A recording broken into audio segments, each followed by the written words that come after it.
Thank you, Mark. Yes, I've had the pleasure here to introduce you to what we have done in terms of the normalization. And I would like to, start where our starting point was with the definition of normalization in the ISO standard, which addresses the ISO 14040 standard, which addresses the environmental life cycle assessment. And as those of you who are familiar with the life cycle assessment know, it's about getting things in on a common scale. So calculating for a number of different category indicator results, the relative magnitude of these results in relation to some common background, some common reference information. It's very unspecific. If you please go on. This reference information can be many different things, but the purpose is really to express different things that are in different metrics, in different units, in a common metric, in a common unit, to aid a further comparison of things that are in the beginning rather incomparable. So it's really to support comparison and also prepare for a later weighting and perhaps aggregation if needed. I think if you take the next one as well. When we do this in environmental LCA, it has an additional purpose, which is that we, in order to calculate the normalization references that are the basis of the factors we use in the normalization, we normally calculate them in the same way as we calculate the indicator scores for our system. So we have a system, we do an inventory analysis, we get a lot of physical flows coming in and out of the processes in the product system, and we translate these into environmental impact category indicator results by multiplying them by characterization factors. And we do exactly the same when we calculate the normalization references. Here we just do the inventory, not for our product system, but for our reference system, which could be EU or the world in a given year total impacts. Is very often what we use for reference. And we apply the same characterization factors. Now this has the beauty in the environmental dimension that if there are some flaws, some biases in the characterization factors, there is a possibility that we correct that. But this is something that's applicable to the environmental dimension, and that we also applied in the environmental dimension here in ProShoot. It's a bit more tricky when it comes to the other categories, as you will see now. This is a slide you've seen a few times before. This is the impact assessment framework of ProShoot, and clearly we see the need for normalization here. We have, as you've seen, a number of different, what we would call in the environmental field called midpoint. They're called contributors here, leading in, being aggregated into impacts, which then ending up with these 5 that we discussed earlier, needs to be prepared somehow for an aggregation or somehow evaluation in order to arrive at some kind of statement about what is then the sustainability assessment performance of the system we're looking at. And this is the place of the normalization in the ProShoot methodology. So we have something in here that's pretty much inspired by the framework for life cycle assessment, starting with the global scope definition, going over data collection and modeling of our system, assessment of the impacts first on a number of earlier indicators, midpoints, and then finally these 5 impact categories here: the human health, social well-being, prosperity, natural environment, and exhaustible resources, as we talked about. And this is where the normalization comes in preparation of the aggregation and interpretation that Paula and Tunis will talk more about in a little while. So, I already embarked a little bit on this. When we're talking about the reference information for the normalization for the 3 impact categories that are most closely associated with traditional life cycle assessment, what we do is that we use the environmental load from the background systems. So our reference system is the background system, and since, as we discussed a little bit earlier, we would like to be global here, not Eurocentric, because the systems we're looking at are not going to have their life cycles and their impacts just in Europe, so we need to be global. it is the global society's impact. So we make an inventory on that, on all the relevant flows, and we translate them into impact scores, as we do for our product systems. We have the reference year 2010, or very close to that.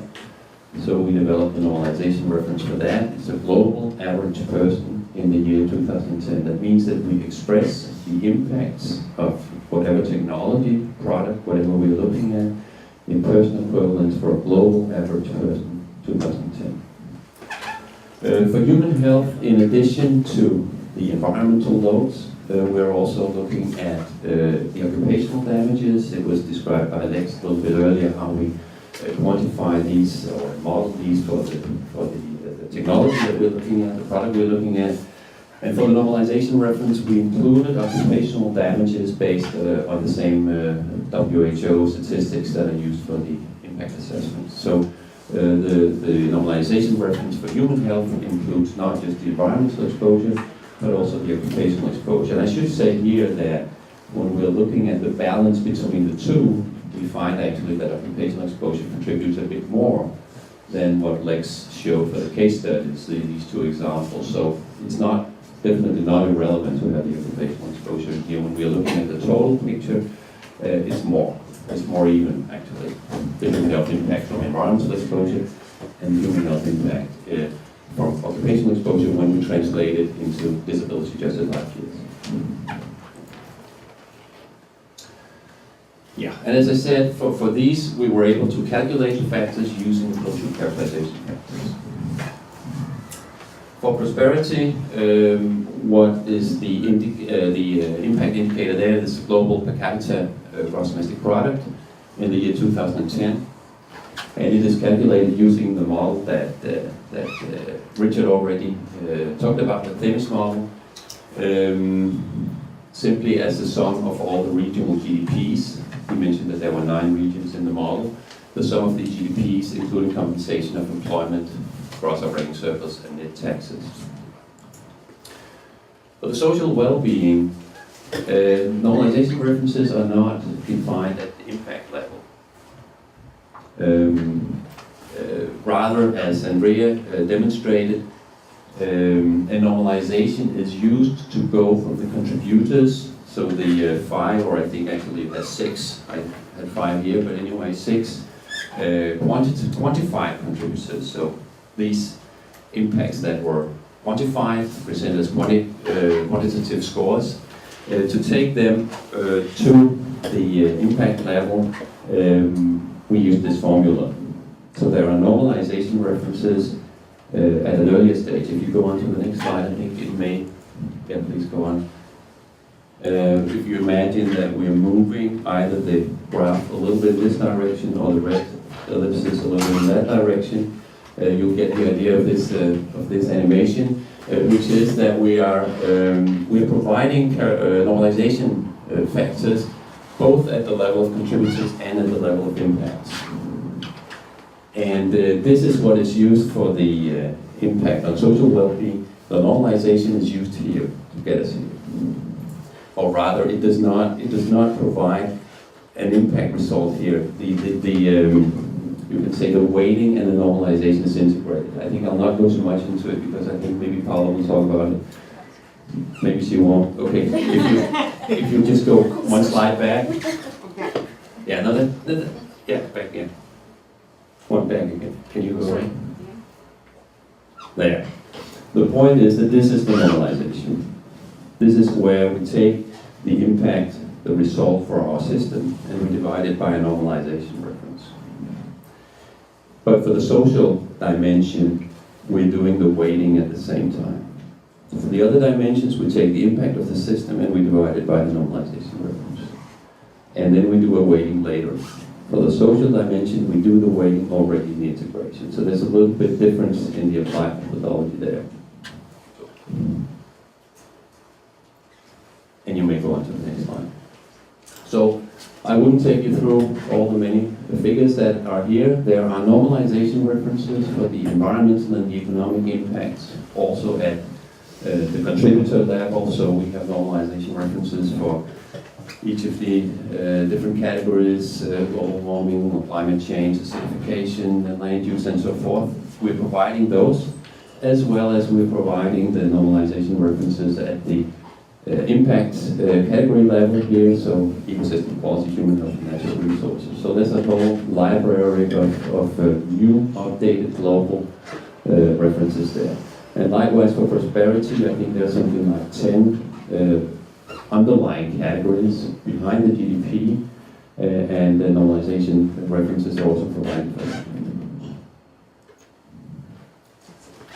So if you have any questions, I think... Okay, Michael, thanks a lot. There's room for one question for clarification. Thank you very much, Michael. I have a question about the source of information for the normalization factor for the human health, environmental, all the three environmental aspects. I mean, the resource and how do you? Where is available an accounting system for the emissions that you can use for calculating? This is a huge piece of work. I mean, there is, as you know, not a global emission database that is covering all the emissions we need and that is updated annually, or for that matter, just every 5 years.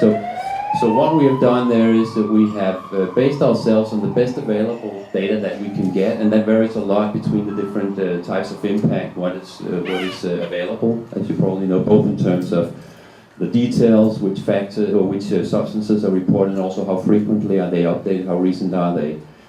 But we've taken what the best we could get, aiming for 2010 as a reference year, which is very recent actually, considering the reporting time. And then extrapolation has been applied as well. So we have had to extrapolate from regions where we have data to cover regions where we do not have data, and that is a whole exercise in itself. Because, I mean, of course, how do you check that your extrapolation is correct when you don't have the right data? So different approaches have been used there to scale up, to come up with estimates of the global figures. But then, in terms of the human health impacts from occupational, for instance, this is based on epidemiological data. So that's really taking it top down rather than say, okay, what are the reported incidents and the calculated data is there, and then allocating it back.